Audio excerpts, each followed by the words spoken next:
Welcome to लर्नो hub. कैसे हैं आप सब? आई होप कि आप सभी अच्छे होंगे। मैं Sangeeta from लर्नो hub, the free learning platform, जहां आप पढ़ सकते हैं maths, science, SST absolutely free at learnohub.com।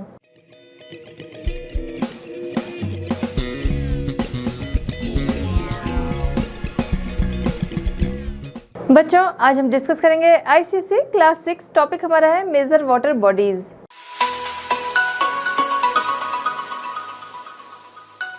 चलिए बच्चों, स्टार्ट करते हैं हमारा आज का chapter, the major water bodies. आप सभी ने सुना होगा, पढ़ा होगा कि हमारी जो अर्थ है उस पर 71% पार्ट जो है वो वाटर का पाया जाता है। बाकी 29% में आपके प्लेन्स, प्लेट्यू, माउंटेन्स ये सारे आते हैं। ठीक है, अगर 71% पार्ट जो है वो वाटर का पाया जाता है और इसीलिए अर्थ को क्या कहा जाता है? ब्लू प्लैनेट कहा जाता है। ठीक है, क्योंकि अगर उसको ऊंचाई से देखा जाए तो वो पूरा जो है वो ब्लू ही दिखता है। क्यों? क्योंकि 71% पार्ट जो है वो वाटर पाया जाता है। ठीक है, अब वो किसी भी रूप में है, ओशन है, रिवर है, लेक है, पॉन्ड है, वेल है, ये सारी चीज़ें मिलाकर 71% पार्ट जो है वो वाटर का माना जाता है। तो अगर इतना ज़्यादा वाटर है तो ऐसा क्यों कहा जाता है कि भाई सेव द वाटर, वाटर जो है वो बचाकर खर्च करना चाहिए। अगर हमने पानी जो है वो बचाकर खर्च नहीं किया, समझदारी से खर्च नहीं किया, तो जल्द ही या फिर कह सकते हैं कि तो आने वाली जो जनरेशन है उसके लिए बहुत प्रॉब्लम हो जाएगी। आने वाली जनरेशन क्या, आज के ही टाइम में हम लोग देखें तो बहुत सारे ऐसे एरियाज़ हैं, इंडिया में ही ऐसे बहुत सारे एरियाज़ हैं जहाँ पर वाटर जो है वो ग्राउंड लेवल से बहुत नीचे जा चुका है कि वहाँ के लोगों को पीने तक का पानी नहीं मिल पा रहा है। बहुत सारे ऐसे एरियाज़ हैं जहाँ पर वाटर जो है वो बिल्कुल कहा जा रहा है कि ख़त्म होने की कगार पर है। बहुत सारे ऐसे एरियाज़ हैं जहाँ पर वाटर जो है वो लोगों को कह सकते हैं बहुत ही मिलता भी है तो बहुत मुश्किल से मिलता है। तो ऐसा क्यों है? ऐसा इसलिए है कि हमने देखा 71% ज़रूर है वाटर वाला पार्ट हमारी अर्थ पे, लेकिन उसमें से यूज़ करने लायक जो वाटर है, जो हम लोग यूज़ कर सकते हैं, चाहे हम लोग हों चाहे हमारे एनिमल्स हों, तो हमारे यूज़ के लिए जो वाटर है वो बहुत कम है, इसलिए ऐसा कहा जाता है। देखिए 97% वाटर जो है, 71% हम लोगों ने बोला कि इतना जो है वाटर पाया जाता है, तो उसमें से जो 97% वाटर है तो वो पूरा तो ऐसा है सलाइन वाटर है, यानी कि कह सकते हैं खारा पानी है जिसको हम लोग यूज़ नहीं कर सकते हैं। बाकी बचा 3%। उन 3% में से 2.3% वाटर ऐसा है जो कि हमारा कह सकते हैं जो पोल्स पर आइस पाई जाती है वो है, प्लस ग्लेशियर्स हैं। ठीक है, अब बचा कितना? 0.7%। तो 0.7% जो वाटर होता है वो होता है जो कि हम यूज़ कर सकते हैं। इसीलिए कहा जाता है भाई वाटर हार्वेस्टिंग जो है उसके बारे में हमें जानना चाहिए। वाटर हार्वेस्टिंग जो है उसे हमें अडॉप्ट करना चाहिए कि भाई हम लोग पानी को ज़्यादा से ज़्यादा किस तरीके से बचा सके और हमें बचाना चाहिए। ठीक है, तो चलिए फिलहाल यहाँ पर मेजर वाटर बॉडीज़ जो है वो हम लोग देखेंगे। तो मेजर वाटर बॉडीज़ में हमने अभी देखा कि सारी चीज़ें आती हैं। आपने देखा पॉन्ड है, ओशन है, लेक है, रिवर है, ये सारे आएंगे। वन बाय वन कुछ के बारे में हम लोग यहाँ पर देखेंगे। सबसे पहले बात करते हैं ओशंस। अब ओशंस के बारे में भी आपने सुना होगा कि 5 ओशंस होते हैं। ठीक है, 5 ओशंस कौन कौन से होते हैं? पैसिफिक ओशन, ठीक है, अटलांटिक ओशन, थर्ड है आपका इंडियन ओशन, फोर्थ है आपका आर्कटिक ओशन एंड फिफ्थ आपका है सदर्न ओशन। ठीक है, ये 5 ओशंस पाए जाते हैं। इनमें हम लोग सबसे पहले बात करेंगे पैसिफिक ओशन। ठीक है, पैसिफिक ओशन जो है वो वर्ल्ड का लार्जेस्ट ओशन है। ठीक है, पैसिफिक ओशन की हम लोग सबसे पहले बात कर रहे हैं जो कि वर्ल्ड का लार्जेस्ट ओशन है। साथ ही साथ अगर आप ग्लोब देखोगे, ठीक है, आप ग्लोब देखोगे तो उसमें काफ़ी पोर्शन जो है वो पैसिफिक ओशन ही कवर कर रहा है। काफ़ी पोर्शन पैसिफिक ओशन ही कवर करता है। देखा जाए तो ग्लोब का 1/3 पार्ट जो है वो पैसिफिक ओशन के द्वारा कवर होता है। इसके एजेस की अब हम लोग बात करते हैं। ठीक है, ये आपके सामने पैसिफिक ओशन है। जब आप मैप देखते हो, ग्लोब आप देखते हो तो पैसिफिक ओशन जो है वो पूरा आपको एक साथ दिखता है। जब आप मैप देखते हो तो आपको वो 2 तरफ दिखता है ना, 2 साइड में दिखता है। ठीक है, एक आपको ईस्ट में और बिल्कुल वेस्ट में दिखता है। ठीक है, वो क्यों है? क्योंकि हमारी अर्थ जो है वो गोल है। गोल जब आप ग्लोब पे देखोगे तो क्या है, वो दोनों पोर्शन जो है, किनारे जो है वो मिल जाएंगे तो एक साथ आ जाएंगे। वही आपके सामने यहाँ पर है। देखिए, ये आपको ऑस्ट्रेलिया वाला पार्ट दिख रहा है और ये आपको साउथ अमेरिका वाला पार्ट दिख रहा है ना। तो वो पूरा दोनों साइड के जो किनारे हैं उनको मिला दिया गया है। ठीक है, तो इस तरीके से ये हमको पैसिफिक ओशन दिख रहा है। पैसिफिक ओशन देखा जाए तो ये इसका जो शेप माना गया है लगभग उसको राउंड माना गया है, लगभग राउंड माना गया है, पूरा राउंड नहीं। इसके एजेस की बात करें तो इसके एजेस जो है न्यू फोल्ड माउंटेन से बने हैं। न्यू फोल्ड माउंटेन जो कि बहुत पुराने बने हुए माउंटेन्स नहीं हैं। ठीक है, न्यू फोल्ड माउंटेन्स के बारे में हम लोग पिछले चैप्टर में डिस्कस कर चुके हैं। ठीक है, अब ये जो न्यू फोल्ड माउंटेन्स हैं, ठीक है, इसके एजेस उससे बने हुए हैं जहाँ पर देखा जाए तो कंसंट्रेशन है किसका, एक्टिव वॉल्केनो का। एक्टिव वॉल्केनो जहाँ पर मैग्मा जो है वो हर समय निकलता रहता है। ठीक है, बहुत सारे ऐसे वॉल्केनो हैं कि वो बस शुरू हुए फिर कुछ टाइम में वो ख़त्म हो गए। ठीक है, कुछ ऐसे वॉल्केनो हैं जो कि हमेशा एक्टिव रहते हैं। ठीक है, तो यहाँ पर देखा जाए तो एक्टिव वॉल्केनो जो है वो बहुत ज़्यादा पाए जाते हैं, उनका कंसंट्रेशन जो है बहुत ज़्यादा है, इसीलिए इसको रिंग ऑफ द फायर कहा जाता है। ठीक है, रिंग ऑफ द फायर क्यों कहा जाता है, क्योंकि इसके जो एजेस हैं यहाँ पर एक्टिव वॉल्केनो का कंसंट्रेशन बहुत ज़्यादा पाया जाता है, जो कि पूरा एक रिंग की तरह दिखता है, इसलिए इसको रिंग ऑफ द फायर कहते हैं। ठीक है, तो क्वेश्चन अगर आता है रिंग ऑफ द फायर कहाँ पर है तो आप बता सकते हैं पैसिफिक ओशन। ठीक है, क्यों कहा जाता है वो भी अभी हम लोगों ने यहाँ पर डिस्कस कर लिया कि क्यों कहा जाता है। ठीक है, तो यहाँ पर रिंग ऑफ द फायर जो है वो हो गया concentration of the active volcano.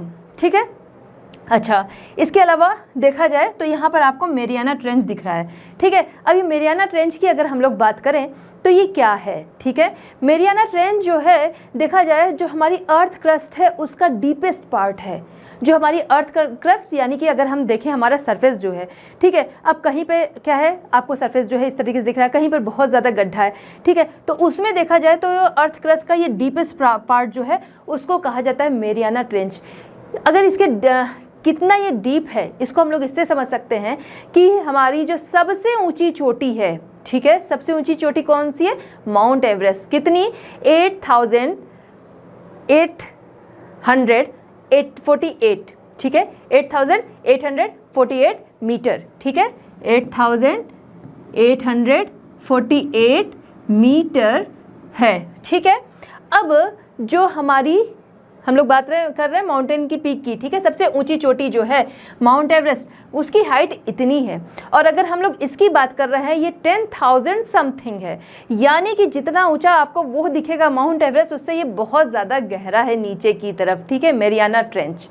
ठीक, अच्छा, इसके अलावा हम लोग यहाँ पर बात कर रहे हैं किसकी, कि हम लोगों ने देखा, ठीक है, हम लोगों ने भी यहाँ पर बात की ना कि जब हम उस मैप को देखते हैं तो किस तरीके से दिखता है एंड ग्लोब पर ये किस तरीके से दिखता है। ठीक है, तो ये जो पैसिफिक ओशन है इसको देखा जाए तो साउथ की तरफ, ठीक है, पैसिफिक ओशन जो है साउथ की तरफ अगर देखा जाए तो इधर क्या है, इधर आपका इंडियन ओशन है, तो ये उसमें मर्ज हो जाता है। इस साइड पे आपका क्या है, ये आपका दिख रहा है ना नॉर्थ अमेरिका, साउथ अमेरिका, इस तरफ क्या है, इस तरफ आपका अटलांटिक ओशन है, तो ये उसके साथ मर्ज हो जाता है। ठीक है, तो साउथ की तरफ ये मर्ज हो जाता है किसके साथ, इंडियन ओशन, और इधर आपका अटलांटिक ओशन के साथ ये मर्ज हो जाता है।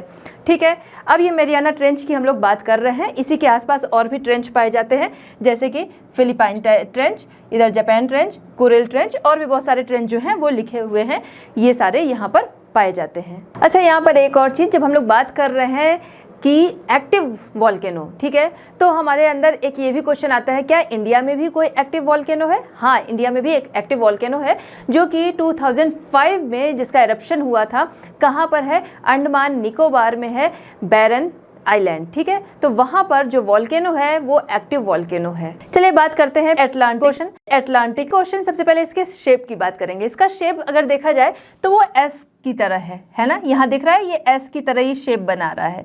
ठीक है, अब इसकी बात हम लोग करते हैं इसकी कोस्ट लाइन। इसकी कोस्ट लाइन जो है वो लेंथ में वर्ल्ड की सबसे लंबी कोस्ट लाइन है। देखा जाए तो अटलांटिक ओशन जो है ये पैसिफिक ओशन का आधा है। ठीक है, लेकिन फिर भी इसकी कोस्ट लाइन जो है वो बहुत लंबी है, इतनी लंबी है कि देखा जाए तो पैसिफिक ओशन की coast line plus Indian ocean की कोस्ट लाइन इक्वल टू जो भी आ रहा है उससे कहीं ज़्यादा इसकी कोस्ट लाइन है। समझ में आया कि Pacific Ocean plus Indian Ocean, इन दोनों की कोस्ट लाइन जो है उनको हम प्लस करते हैं, जो भी आता है उससे कहीं ज़्यादा इसकी कोस्ट लाइन है, इसलिए वर्ल्ड में सबसे लंबी इसकी कोस्ट लाइन है। ऐसा क्यों है? ऐसा इसलिए है क्योंकि ये शेप जो हमको दिख रहा है वो तो दिख ही रहा है, इसके अलावा इसके अगर किनारे की बात हम लोग कहें तो वो काफ़ी कटे फटे हैं, इंडेंटेड हैं। ठीक है, आप देख रहे हैं ये इस तरीके से स्ट्रक्चर दिख रहा है, इस तरीके से स्ट्रक्चर दिख रहा है। ठीक है, यहाँ पर हम देख रहे हैं कितनी कटी फटी सी है, इधर यूरोप आपका कटा फटा सा है। ठीक है, ये सारी क्या है, कटी फटी सी लाइन्स है। वहीं दूसरी तरफ अगर आप पैसिफिक ओशन को देखिए तो यहाँ पर क्या है, सीधी सी कोस्ट लाइन गई है। ये क्या है, बिल्कुल सिंपल सीधी सी गई है कोस्ट लाइन, मतलब बहुत ज़्यादा कटी फटी नहीं, एकदम सीधी नहीं लेकिन बहुत ज़्यादा कटी फटी नहीं है। वहीं पर ये बहुत ज़्यादा कटी फटी सी है।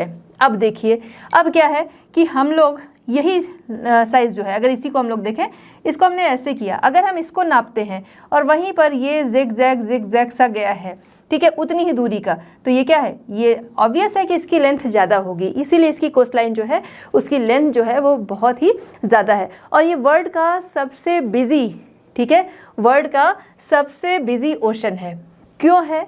क्योंकि अभी हमने बात की इसकी कोस्ट लाइन जो है बहुत ज़्यादा कटी फटी है, तो जाहिर सी बात है बहुत सारे पोर्ट होंगे, पोर्ट होने की वजह से क्या है, ट्रांसपोर्ट एंड ट्रेड जो है वो यहाँ से बहुत ज़्यादा होता है, इसलिए ये वर्ल्ड की सबसे बिजी कोस्ट लाइन है।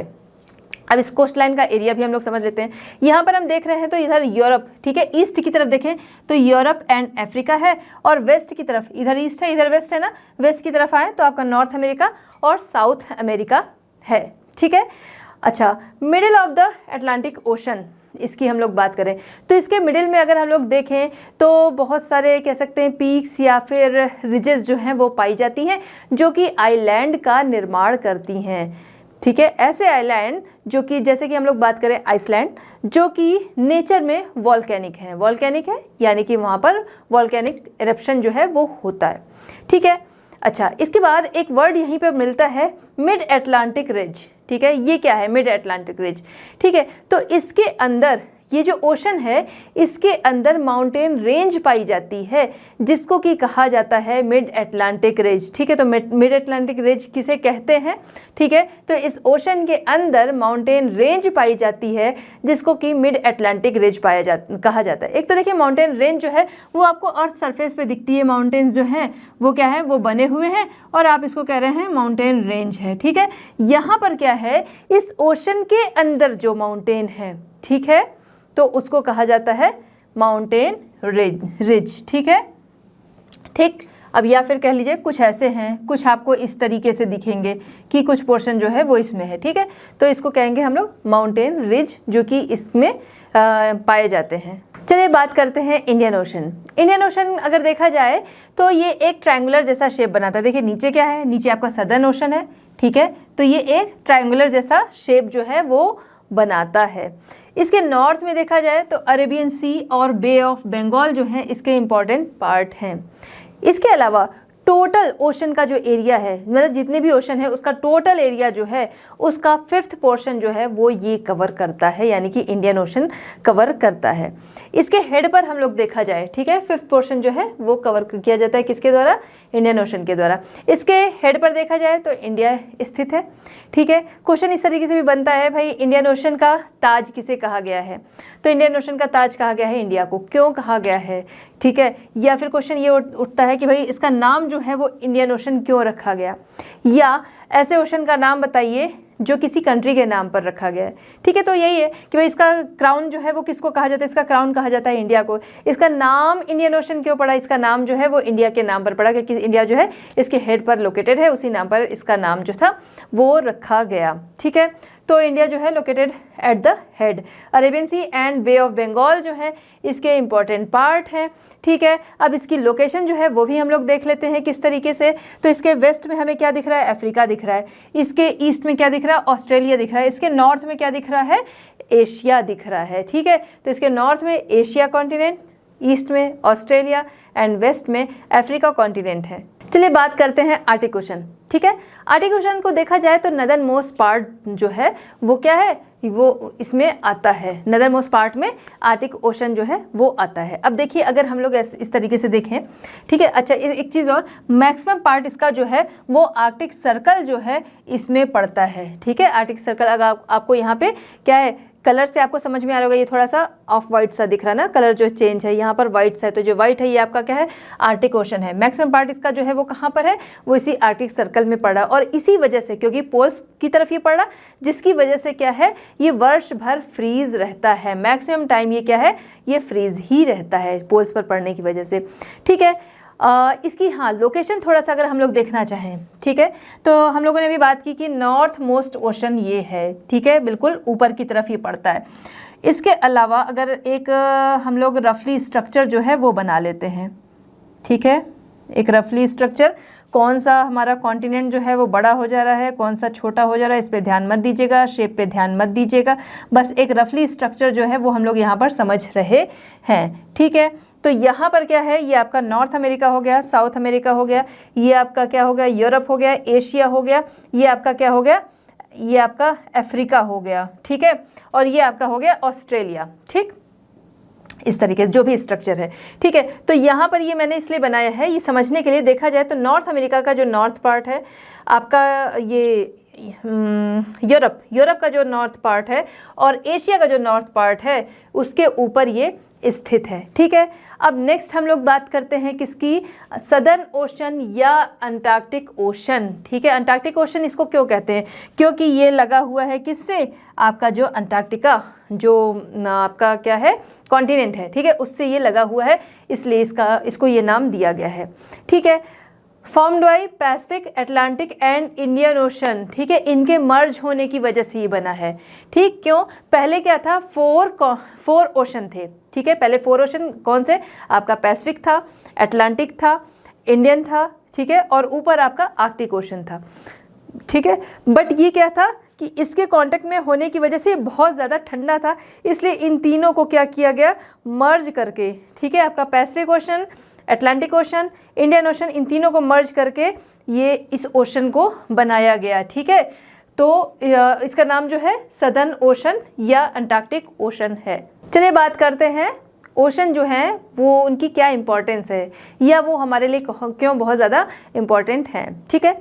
तो सबसे पहली चीज़ कि ये क्या है, स्टोर हाउस हैं, किसका, great store house of oil and mineral resources, ठीक है। वो सारी चीज़ें यहाँ पर बहुत ज़्यादा पाई जाती हैं, ठीक है। हम लोग बात करें ऑयल जो है वो इन्हीं जगहों से मिलता है, ठीक है। Next, large variety of aquatic life, इसको ये सपोर्ट करते हैं, एक्वेटिक लाइफ जो जलीय जीव होते हैं, ठीक है, उनको ये सपोर्ट करते हैं, ठीक। बहुत सारी वेराइटीज़ जो हैं वो यहाँ पर पाई जाती हैं।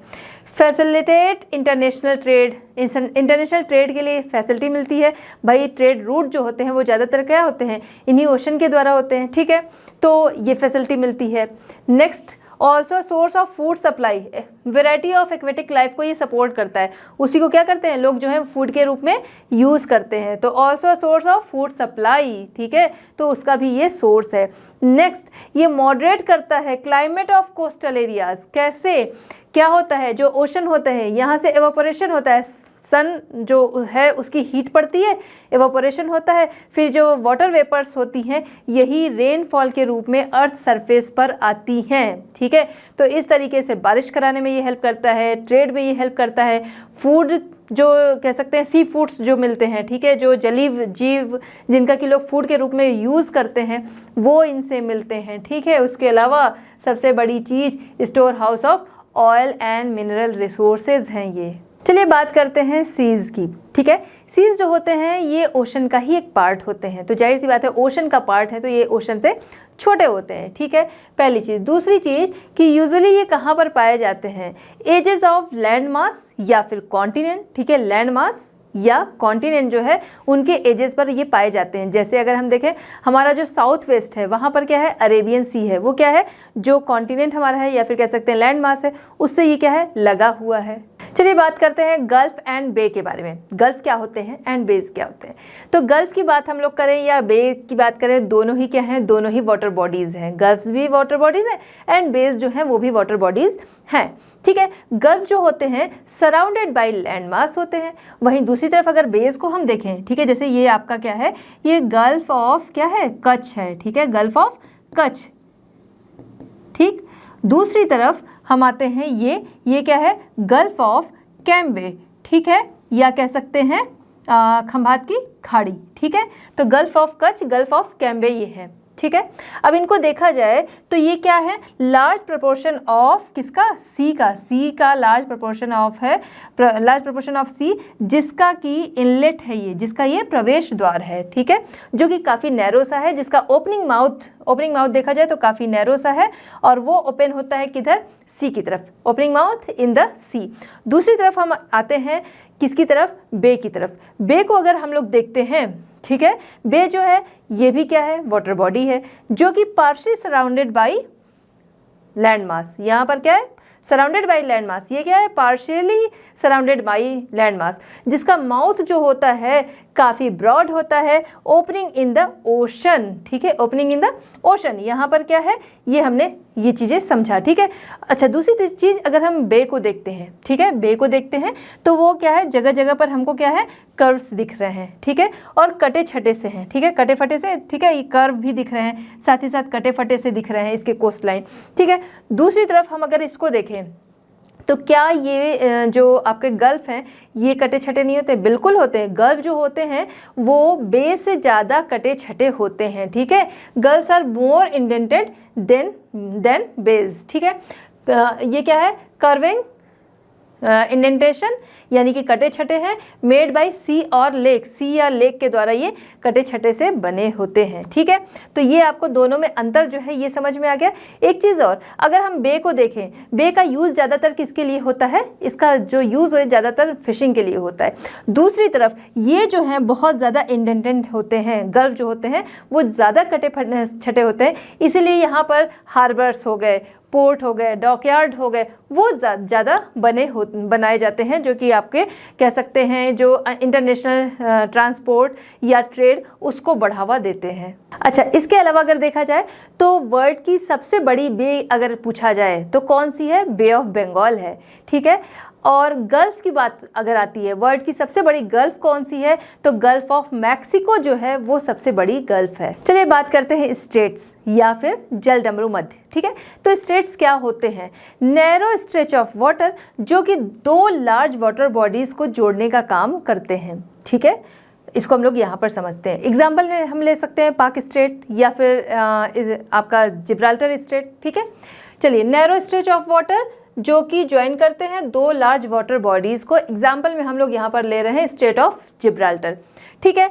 तो देखिए यहाँ पर क्या है, यहाँ पर आपका मेडिटेरेनियन सी है, यहाँ पर क्या है, यहाँ पर आपका अटलांटिक ओशन है, ठीक है।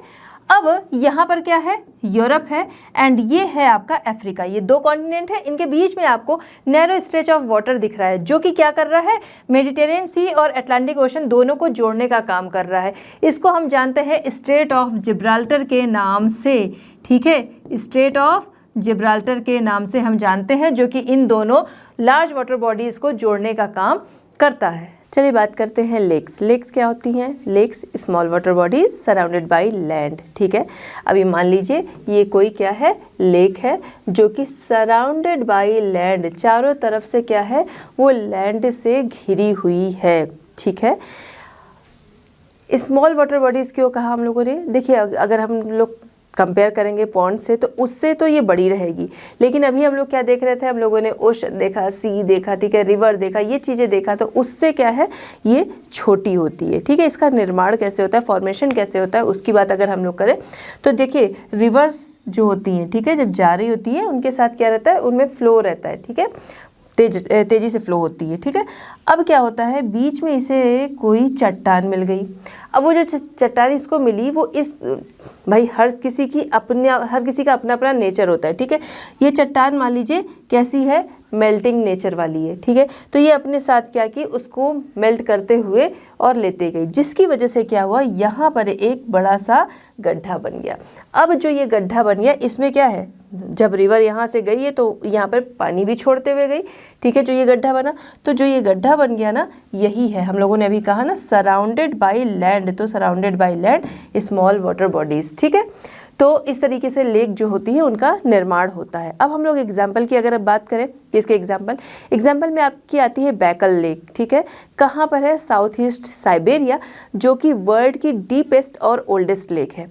सेकंड जो हम लोग का एग्जाम्पल है वो है बेलकश, ठीक है। तो बेलकश लेक जो है कजाकिस्तान में है, जो एक सॉल्ट वाटर लेक है। नेक्स्ट हम लोग बात करते हैं, अगर लेक जो होती है, कुछ लेक होती है बहुत बड़ी साइज़ में होती है, जो बहुत बड़े साइज़ में होती है उसको हम लोग इनलैंड सी के नाम से जानते हैं।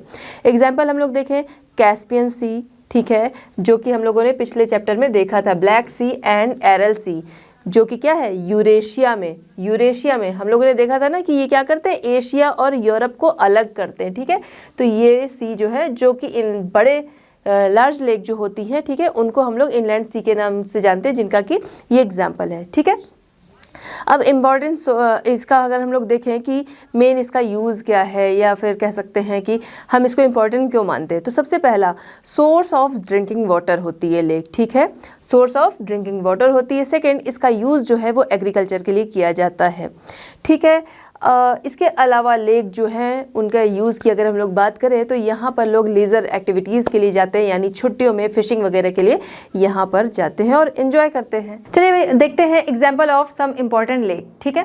कुछ इंपॉर्टेंट लेक्स के एग्जाम्पल हम लोग यहाँ पर देखते हैं। सबसे पहले आती है आपकी बैकल लेक। बैकल लेक जो कि है साउथ ईस्ट साइबेरिया, ठीक है, जो कि वर्ल्ड की डीपेस्ट एंड ओल्डेस्ट लेक है। तो क्वेश्चन यहाँ से बनता है कि भाई वर्ल्ड की ओल्डेस्ट एंड डीपेस्ट लेक कौन सी है, तो कौन सी है, ये आपकी लेक बैकल है, ठीक है।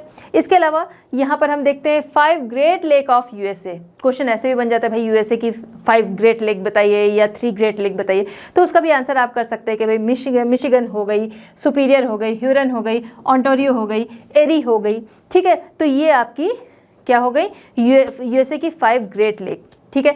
ये जो लेक्स हैं इनकी बात हम लोग करें, ह्यूज फ्रेश वाटर लेक है जो कि लोकेटेड है between the United state and Canada. United state और कनाडा के बीच में ह्यूज फ्रेश वाटर लेक है।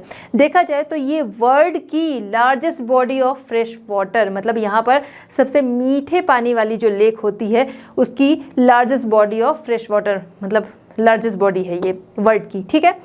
पीपल यहाँ पर देखा जाए तो जो आपका ये है यूनाइटेड स्टेट और कनाडा, ठीक है, ये वाला जो एरिया है यहाँ पर देखा जाए तो पीपल, प्लांट्स की बहुत सारी स्पीशीज़, ठीक है, एनिमल्स, ये सभी जो हैं काफ़ी मात्रा में रहते हैं, मतलब बहुत सारे लोग जो हैं वो रहते हैं, साथ ही बहुत सारी स्पीशीज़ जो हैं वो पाई जाती हैं एनिमल्स की, प्लांट्स की इस एरिया में। पॉपुलर रिक्रिएशन स्पॉट ये है, जैसे फिशिंग वगैरह के लिए लोग जो हैं वो यहाँ पर पहुँचते हैं। इसके अलावा important of transportation of goods ये भी है ये, ठीक है। तो ये इसकी क्वालिटीज़ हो गई। चलिए बात करते हैं लेक ओनेगा। लेक ओनेगा जो है वो यूरोप की सेकेंड लार्जेस्ट लेक है, ध्यान रखना है, वर्ल्ड की नहीं, second largest lake in Europe, जो कि one of the largest fresh water reservoirs of Europe है, ठीक है। अब बात करते हैं लेक टिटिकाका, ठीक है। ये कहाँ पर है, ये आपकी है साउथ अमेरिका, ठीक है। अब जैसे मान लीजिए मैप के उससे भी अगर हम लोग देखते हैं, ठीक है, कुछ ऐसा स्ट्रक्चर, ठीक है। यहाँ पर आपका है बोलिविया, यहाँ पर है आपका पेरू, ठीक है, बोलिविया एंड सॉरी ये पेरू एंड ये क्या है बोलिविया, इन दोनों के बीच में, ठीक है, इन दोनों के बीच में जो बॉर्डर है वहाँ पर ये स्थित है। इन दोनों के बीच के बॉर्डर के बीच में बॉर्डर पे ये स्थित है कौन सी, लेक टिटिकाका, जो कि लार्ज डीप लेक है। एंडीज़ माउंटेन, ये क्या है, ये इधर आपका ये एंडीज़ माउंटेन है, ठीक है। तो ये एंडीज़ माउंटेन है, ठीक।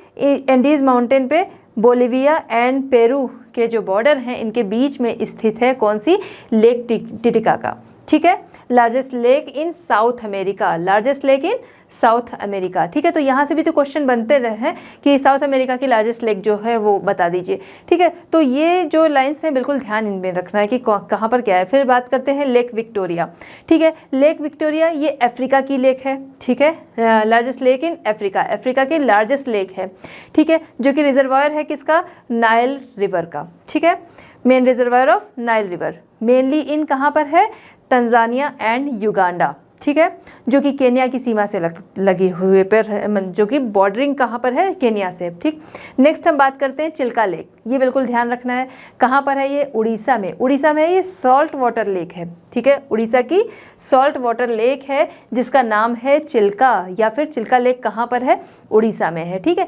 इसमें इसकी खासियत ये है कि जब विंटर्स वाला टाइम आता है उस समय में माइग्रेटेड जो बर्ड्स होते हैं जो कि कहीं और से आ रहे हैं, किसी और कंट्री से आ रहे हैं, ठीक है, तो वो यहाँ पर अपना कह सकते हैं यहाँ पर वो रहने लगते हैं, यहाँ पर अपना आशियाना एक तरीके से बना लेते हैं, ठीक है। इसके अलावा इसी दौरान यहाँ पर यानी विंटर्स में ही यहाँ पर बहुत सारे एनिमल्स कह सकते हैं, बहुत सारे प्लांट्स कह सकते हैं जो कि बिल्कुल खोने की कगार पर हैं, वो यहाँ पर देखे जाते हैं। चलिए बात करते हैं रिवर्स। ठीक है। तो रिवर्स जो होती है स्ट्रीम ऑफ वाटर होती हैं जो कि चैनल्स के रूप में ऊपर से नीचे की तरफ फ्लो करती हैं, ठीक है। Stream of water flow in channels, channels में वो क्या करती हैं, फ्लो करती हैं ऊपर से नीचे की तरफ। उसका सोर्स क्या होता है, माउंटेन्स, ठीक है। तो माउंटेन से जब रिवर निकलती हैं तो क्या है, ऊपर से नीचे की तरफ बहुत तेजी, भाई क्या है, ढाल ज़्यादा है तो वो तेजी से फ्लो करती हैं, ठीक है। तो इसका सोर्स क्या हो गया, माउंटेन्स हो गया। उसके बाद जब रिवर जो है आगे बढ़ती हैं और उसके बाद एक टाइम आता है जब वो समुद्र में मिल जाती हैं, ठीक है। तो जहाँ पर वो समुद्र से मिलती हैं उसे उसका क्या कहा जाता है, माउथ कहा जाता है, ठीक है। तो उसको क्या कहा जाता है, माउथ। अब यहाँ पर रिवर के जो स्टेज हैं उसको हम समझ लेते हैं, या फिर कोर्स ऑफ अ रिवर इसको समझ लेते हैं। हालांकि इसको हम लोगों ने फर्स्ट चैप्टर में भी डिस्कस किया था, है ना। तो कोर्स ऑफ अ रिवर जो है अपर, मिडिल एंड लोअर, इसमें ये बांटा गया है, ठीक है। अपर जब ये पहाड़ों से क्या होती है, नीचे की तरफ आती है तो बहुत तेज़ी से ऊपर से नीचे आ रही, तो इसमें बहुत तेज़ी से फ्लो होता है जिसमें वो क्या करती है, अपने साथ चट्टानों को काटते हुए आगे बढ़ती है, ठीक है, उनको लेते हुए आगे बढ़ती है। बहुत सारी ट्रिब्यूटरीज जो हैं वो फिर इसके साथ मिल जाती हैं। ट्रिब्यूटरीज जो कि जो सहायक नदियाँ होती हैं वो इसमें मिलती हैं, जिसको कि इनकी ट्रिब्यूटरीज कहा जाता है। जब ये इनके साथ मिलती हैं, ठीक है, और आगे बढ़ती हैं, इसे इसका सेकेंड स्टेज या फिर कह सकते हैं मिडिल स्टेज कहा जाता है। फिर एक टाइम आता है जब ये बिल्कुल प्लेन्स की तरफ आ जाती हैं। अब क्या है, इनको क्या है, जब ये प्लेन्स की तरफ आ जाएंगी तो इधर क्या है, इनको स्लोप नहीं मिलता, जिसकी वजह से ये क्या है, लूप बनाते हुए चलती हैं, जिनको कि कहा जाता है मिएंडर्स, ठीक है। और यहाँ से जब ये आगे बढ़ती हैं और जब समुद्र की तरफ आती हैं तब तक इनकी गति जो होती है, इनकी स्पीड जो होती है वो बिल्कुल स्लो हो चुकी होती है, जिसे कि इसका लोअर स्टेज कहा जाता है, ठीक है। इस समय तक क्या होता है, अब ढाल भी नहीं है, लोअर स्टेज या ओल्ड स्टेज इसका कहा जाता है। मतलब इसको इस तरीके से हम लोग समझ लेते हैं कि भाई वो बूढ़ी हो गई और उसके अंदर अब ताकत नहीं है, पावर नहीं है, तो अपने साथ जो बहुत सारा सिल्ट ले आती है अब उसको वो आगे नहीं ले जा पाती है। जब वो सिल्ट को आगे नहीं ले जा पाती है क्योंकि अब उसमें पावर नहीं रह गई है, तो उसी सिल्ट को वो डिपॉजिट कर देती है। जहाँ पर वो डिपॉजिट करती है, जो सिल्ट जो रहते हैं डिपॉजिट हो जाते हैं, उनको वो क्या बनाते हैं, डेल्टा बनाते हैं। कैसे डेल्टा बनता है, वो सिल्ट अपने साथ जो लाती है अब उसको आगे नहीं ले जा सकती है और वाटर जो है वो तो आगे जाएगा। तो जो वाटर है बहुत सारे चैनल्स जो हैं उसमें, ब्रांचेस जो हैं उसमें बढ़ जाता है, जिसको कहा जाता है डिस्ट्रीब्यूटरीज, और जो सिल्ट जो है वो जमा हो जाता है जिसको कहा जाता है डेल्टा, ठीक है। और जहाँ से वो क्या होती है, सी में जब वो मिलती है उसे कहा जाता है माउथ, ठीक है। तो ये इसके तीनों स्टेजेस जो हैं वो हमने देख लिए। अब कुछ रिवर्स की हम लोग यहाँ पर बात कर लेते हैं। इसमें आती है सबसे पहले आपकी नाइल रिवर। कहाँ पर है, अफ्रीका में। वर्ल्ड की लॉन्गेस्ट रिवर है, ठीक है, ध्यान रखिएगा। वर्ल्ड की लॉन्गेस्ट रिवर जो है वो है कौन सी, नाइल, जो कि कहाँ है, अफ्रीका में। इसकी जो कह सकते हैं लंबाई है वो कितनी है, 6695 किलोमीटर। सेकंड जो है वो है अमेजन रिवर, कहाँ पर है, साउथ अमेरिका में है। इसकी जो लंबाई है वो कितनी है, 6640 किलोमीटर, ठीक है। तो फर्स्ट ये है लॉन्गेस्ट एंड सेकंड आपकी अमेजन है। चलिए बात करते हैं रिवर्स। रिवर्स में बात करेंगे मैकेंजी। मैकेंजी जो रिवर है वो कनाडा की लॉन्गेस्ट और लार्जेस्ट रिवर सिस्टम है, ठीक है। लार्जेस्ट लॉन्गेस्ट रिवर सिस्टम कहाँ का, कनाडा का। सेंट लॉरेंस जो है वो कहाँ की है, वो है नॉर्थ अमेरिका के मिडिल लैटिट्यूड में पड़ती है, ठीक है, जो कि काम करती है, हमने अभी देखा था अटलांटिक ओशन, तो अटलांटिक ओशन और ग्रेट फ्रेश लेक जो है उसको ये क्या करती है, कनेक्ट करने का काम करती है। ग्रेट लेक और अटलांटिक ओशन, इन दोनों को कनेक्ट करने का काम करती है। नेक्स्ट हम बात करते हैं राइन रिवर। राइन रिवर जो है यूरोप की लॉन्गेस्ट रिवर है। यूरोप की लॉन्गेस्ट रिवर कौन सी है, राइन रिवर है, ठीक है, जो कि देखा जाए तो सोर्स इसका क्या है, सोर्स इसका है आल्प्स माउंटेन। राइन रिवर इसका सोर्स क्या है, आल्प्स माउंटेन, ठीक है। इसके अलावा ये फ्लो करती है 6 यूरोपियन कंट्रीज से होकर, ठीक है, 6 यूरोपियन कंट्रीज से ये फ्लो करती है। नेक्स्ट है डेन्यूब रिवर। डेन्यूब रिवर जो है ये भी यूरोपियन रिवर ही है, यूरोप की सेकेंड लॉन्गेस्ट रिवर है। साथ ही साथ यूरोपियन यूनियन रीजन्स जो हैं उनकी भी ये लॉन्गेस्ट रिवर है, ठीक है। तो अफ्रीका की यूरोप की हमने देखा राइन रिवर जो है वो फर्स्ट लॉन्गेस्ट है एंड डेन्यूब जो है वो सेकेंड लॉन्गेस्ट रिवर है। लोकेटेड कहाँ पर है, सेंट्रल एंड ईस्टर्न यूरोप, ठीक है। फ्लो करती है बॉर्डर कितना, 10 कंट्रीज, ठीक है, 10 यूरोपियन कंट्रीज के बॉर्डर से होकर ये फ्लो करती है। चलिए बात करते हैं इंडस रिवर। ठीक है, इंडस रिवर जो कि साउथ फ्लोइंग रिवर है, साउथ एशिया की, एशिया में हम लोग कहाँ साउथ में पढ़ते हैं ना, तो इधर की रिवर है।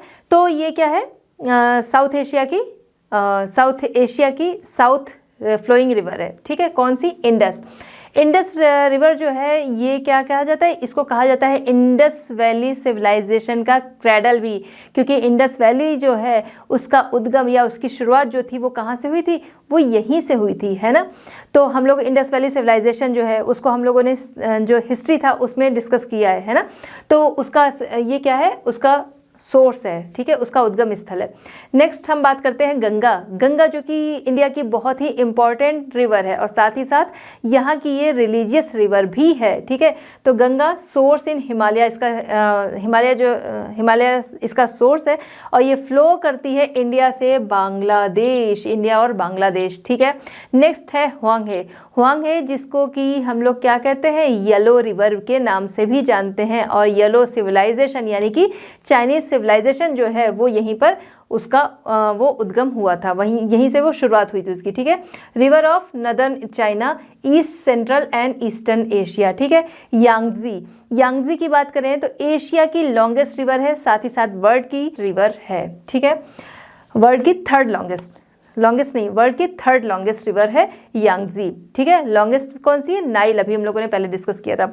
ऑब रिवर या फिर ओबी के नाम से भी इसको हम लोग जानते हैं, जो कि वेस्टर्न साइबेरिया की इंपॉर्टेंट रिवर है। इसके बाद आती है मुरी रिवर। मुरी रिवर जो है ये ऑस्ट्रेलियाई रिवर है। ठीक है, Australia's longest river rise in Australian Alps. ठीक है, ऑस्ट्रेलियन आल्प्स जो है वहां से ये राइज होती है। चलिए अब देखते हैं इंपॉर्टेंस ऑफ रिवर्स। रिवर्स हमारे लिए बहुत इंपॉर्टेंट है। चलिए कुछ पॉइंट्स यहाँ पर हम देखते हैं। सबसे पहला कि रिवर्स जो है वो हमें फर्टाइल सॉइल देती हैं। फर्टाइल सॉइल कैसे देती हैं, जब रिवर्स अपने साथ जब आती हैं तो अपने साथ बहुत सारा सिल्ट लाती हैं और उनको जगह जगह पर डिपॉजिट करती जाती हैं, जिससे कि फर्टाइल सॉइल मिलती है और वहाँ पर एग्रीकल्चर अच्छा होता है। ठीक है, जैसे हम बात करें एलुवियम सॉइल, जो प्लेन्स हैं एलुवियम सॉइल से बने, कहाँ से आया, ये रिवर्स के साथ ही आया। ठीक है, नेक्स्ट हम बात करते हैं सपोर्ट लार्ज सेटलमेंट। देखिए जो हम अगर देखें, जो सिविलाइजेशन हम लोगों ने पढ़ा, सारे सिविलाइजेशन कहाँ हुए, जो रिवर वैलीज थी उनके आसपास ही सिविलाइजेशन हुए। तो इस तरीके से देखा जाए तो लार्ज सेटलमेंट को रिवर्स जो है वो क्या करती हैं, सपोर्ट करती हैं। कैसे भाई, हमको पानी की ज़रूरत बहुत होती है, जो हमारे एनिमल्स हैं उनको भी चाहिए, हमें एग्रीकल्चर करना है उसके लिए भी चाहिए। ठीक है, तो जब ये सारी चीज़ें, जब हमें क्या है वाटर मिलेगा, उससे उसी से एग्रीकल्चर होगा, उससे हमें फूड भी मिलेगा। ठीक है, तो इस तरीके से क्या है कि रिवर्स जो है वो लार्ज सेटलमेंट को सपोर्ट करती हैं। Provide means of transport provide करती हैं। इंसान एक जगह से दूसरी जगह जा सकता है, जो गुड्स हैं वो एक जगह से दूसरी जगह पर जा सकते हैं और इस तरीके से ट्रेड को बढ़ावा मिलता है। नेक्स्ट है provide means of recreational activities. ठीक है, तो रिक्रिएशनल एक्टिविटीज़ जो हैं वो भी ये प्रोवाइड करती हैं, जैसे कि रिवर राफ्टिंग वगैरह के लिए लोग जाते हैं, है ना, वो हो गया। Important source of energy. ठीक है, तो जो रिवर्स हैं डैम बनाकर उसके बाद सोर्स ऑफ एनर्जी के रूप में इससे काम लिया जाता है, इलेक्ट्रिसिटी जो है वो पैदा की जाती है। ठीक है, तो इस तरीके से रिवर्स जो है वो हमारे लिए बहुत ही इम्पॉर्टेंट है। Pollution of water bodies. ठीक है, पॉल्यूशन एक ऐसा वर्ड जो आज के टाइम में बहुत बड़ी प्रॉब्लम बन चुका है। देखिए, ऑल ह्यूमन एक्टिविटीज़, ठीक है, मनुष्य की जो भी एक्टिविटीज़ है उससे जो भी वेस्टेज निकलता है, ठीक है, वो सभी क्या होता है, पॉल्यूशन का कारण बनता है।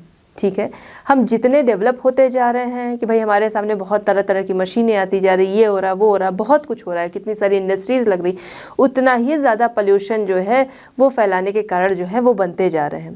पॉल्यूशन हम लोग देखें तो पॉल्यूशन हम लोगों ने बहुत सारे देखे हैं कि एयर पॉल्यूशन हो गया, नॉइज़ पॉल्यूशन हो गया, सॉइल पॉल्यूशन हो गया, वाटर पॉल्यूशन हो गया। ठीक है, तो यहाँ पर हम लोग डिस्कस करेंगे वाटर पॉल्यूशन। ठीक है, वाटर पॉल्यूशन। ठीक है, वाटर पोल्यूशन क्यों होता है? वाटर पोल्यूशन भाई हमारे घरों से जो वेस्टेज निकलता है, ठीक है, हमारे जो इंडस्ट्रीज़ हैं वहाँ से जो वेस्टेज निकलता है, बिना किसी ट्रीटमेंट के उनको डायरेक्ट वाटर बॉडीज़ में छोड़ दिया जाता है, जिसका इफ़ेक्ट जो है वो हर तरीके की वाटर बॉडीज़ पे पड़ता है। हम बात करें चाहे ओशन की, चाहे सी है, रिवर है, लेक है, इन सभी पे इसका बहुत बुरा इफ़ेक्ट पड़ता है और वो इफ़ेक्ट डालता है हम मनुष्यों पे भी, एनिमल्स पे भी, जो बर्ड्स हैं उन पे भी, जो एक्वेटिक लाइफ्स हैं उन पे भी। ठीक है, ऐसा नहीं किसी एक ग्रुप को ही ये इफ़ेक्ट करता है।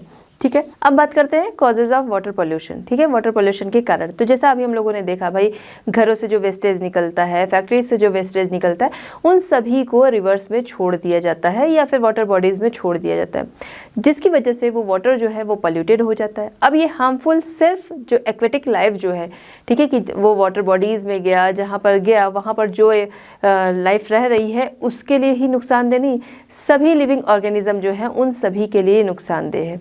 चलिए आइए वन बाय वन यहाँ पर कुछ कारण जो है वो हम लोग देखते हैं। Liquid waste from thermal power plants. ठीक है, थर्मल पावर प्लांट्स जो होते हैं, ठीक है, उनसे जो लिक्विड वेस्ट निकलता है वो वाटर बॉडीज़ में घुल जाता है। अब वाटर बॉडीज़ जो है उसमें ऑक्सीजन की मात्रा पहले से रहती है, ठीक है, जिसकी वजह से पहले से वहाँ पर कुछ लाइफ जो है वो रहती है, ठीक, लिविंग ऑर्गेनिज्म जो है वो रहते हैं। अब क्या है, जब यहाँ पर ऑक्सीजन जो है, ठीक है, जब ये क्या है, लिक्विड वेस्ट जो है पावर प्लांट से निकला हुआ वो उन वाटर बॉडीज़ में घुल जाता है, जिससे क्या है ऑक्सीजन की क्वांटिटी जो है वो वहाँ पर बढ़ जाती है। अब ऑक्सीजन की क्वांटिटी जब बढ़ जाती है, जिसकी वजह से बहुत सारे माइक्रोबी पॉपुलेशन जो है वो बढ़ जाती है, ठीक है, जो सूक्ष्म जीव होते हैं वो बढ़ जाते हैं। अब क्या होगा, अब ये होगा कि ऑक्सीजन जो है पहले से जो वहाँ पर लिविंग जो एक्वेटिक लाइफ है, ठीक है, प्लस ये माइक्रोबी जो है पॉपुलेशन बहुत ज़्यादा बढ़ जाती है, तो इन सभी को ऑक्सीजन की ज़रूरत है। अब क्या होगा, ऑक्सीजन जितनी क्वांटिटी में चाहिए उससे कम हो जाता है। अब यहाँ पर ऑक्सीजन की जब कमी हो जाती है तो बहुत सारी लाइफ जो होती हैं वो सर्वाइव नहीं कर पाती हैं, ठीक है। Next, surface run of.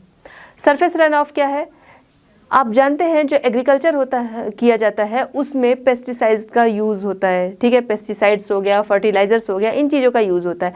अब क्या होता है, एक टाइम के बाद ये क्या है, जब ये इन चीज़ों का यूज़ होता है, सिंचाई वगैरह होती है, तो वो वाटर जो है वो ड्रेन होकर वाटर बॉडीज़ से मिल जाता है, ठीक है। अब इसकी वजह से भी क्या होगा, वहाँ पर ऑक्सीजन जो है उसकी मात्रा ज़्यादा हो जाएगी, जिसकी वजह से एल्गीज जो हैं वो जन्म लेंगी। फिर जैसा कि यहाँ पर हमने देखा था कि जो एक्वेटिक लाइफ है उसके लिए क्या है, ऑक्सीजन की कमी हो जाएगी। फिर कितने सारे ऐसे लिविंग ऑर्गेनिज्म रहेंगे जो कि क्या है, सर्वाइव करना उनके लिए मुश्किल हो जाएगा ऑक्सीजन की कमी से, ठीक है। नेक्स्ट है अनट्रीटेड लिक्विड वेस्ट। ठीक है, घरों से जो भी लिक्विड वेस्ट निकलता है, ठीक है, फैक्ट्री से जो भी लिक्विड वेस्ट निकलता है, वो सारा क्या है, बिना ट्रीटमेंट के उन सभी को, मतलब एक ट्रीटमेंट होता है कि उन सभी को साफ़ किया जाए, उसके बाद उनको वाटर बॉडीज़ में छोड़ा जाए, लेकिन बिना ट्रीटमेंट के उनको क्या किया जाता है, डायरेक्ट वाटर बॉडीज़ में छोड़ दिया जाता है।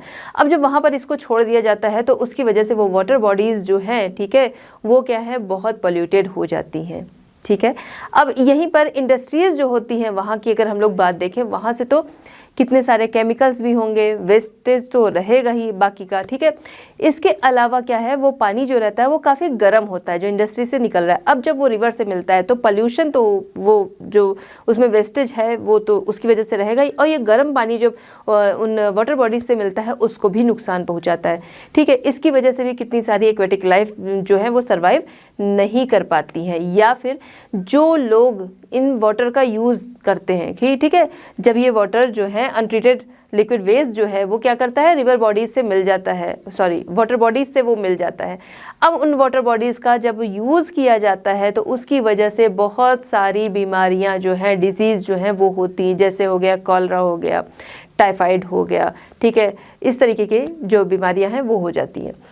ऑयल स्पिल्स, ठीक है, जब क्या होता है, ऑयल जो होता है, ठीक है, क्रूड ऑयल, उसको एक कंट्री से दूसरी कंट्री तक ले जाया जाता है, सी के द्वारा ले जाया जाता है, ठीक है। अब वो क्या होता है कि वो कहीं पर लीक करने लगा, जब वो लीक करने लगता है तो इसकी वजह से बहुत सारे एक्सीडेंट्स हो सकते हैं। जैसे हम बात करें हैरिकेन, ठीक है, इस तरीके का जो तूफान है, स्टॉर्म है, बहुत तरीके के स्टॉर्म वगैरह जो है वो आते हैं।